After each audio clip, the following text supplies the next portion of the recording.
Michelangelo Buonarroti, oft nur Michelangelo genannt, war einer der bedeutendsten italienischen Künstler der Hochrenaissance, bekannt für seine meisterhaften Werke in Malerei, Bildhauerei und Architektur. Er wurde 1475 im italienischen Caprese als Kind reicher Eltern geboren und wuchs in Florenz auf. Trotz des Widerstands seines Vaters begann er im Alter von 13 Jahren eine Ausbildung bei Domenico Ghirlandaio.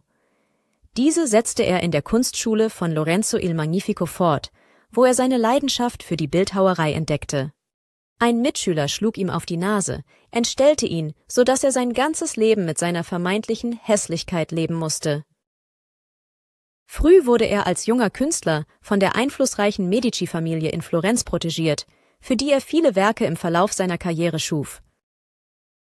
Aber auch für viele andere Auftraggeber, wie Päpste, Adlige und staatliche Institutionen, schuf er ein breites Spektrum an Meisterwerken in den Bereichen Skulptur, Malerei und Architektur. Dabei arbeitete er in verschiedenen italienischen Städten, vor allem in Florenz, Rom und Bologna. Er sprach nicht gerne mit anderen Menschen, heiratete nie, hatte keine Kinder und widmete sein ganzes Leben der Kunst.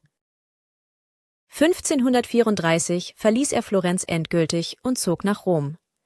Als er gerade als Architekt am Petersdom in Rom arbeitete, starb er 1564 im Alter von 89 Jahren, was für die damalige Zeit ein sehr hohes Alter war. Sein Malstil war geprägt von einer intensiven Detailgenauigkeit und einer tiefen emotionalen Ausdruckskraft. Seine Werke zeichnen sich durch dramatische Gestik, lebendige Farben und meisterhafte Anatomie aus.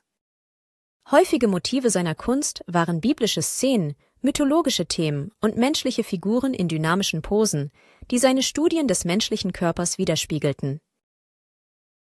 Er sah sich primär als Bildhauer, der im rohen Marmorblock das bereits vorhandene Kunstwerk erkannte und ihm Seele verleihen wollte, obwohl er auch als Maler, Architekt und Dichter Bedeutendes leistete.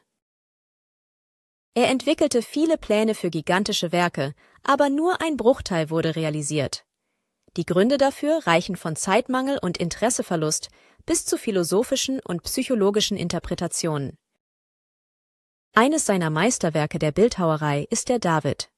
Diese Marmorskulptur zeigt den biblischen Helden David in einem Moment konzentrierter Ruhe vor dem Kampf gegen Goliath.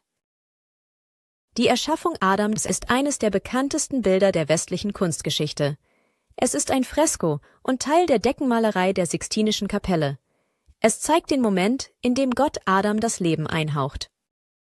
Auch das Jüngste Gericht ist ein weiteres bedeutendes Werk in der Sixtinischen Kapelle, das dramatisch das Ende der Welt und das Gericht über die Seelen darstellt. Es zeigt seine Fähigkeit, komplexe Kompositionen mit zahlreichen Figuren meisterhaft darzustellen.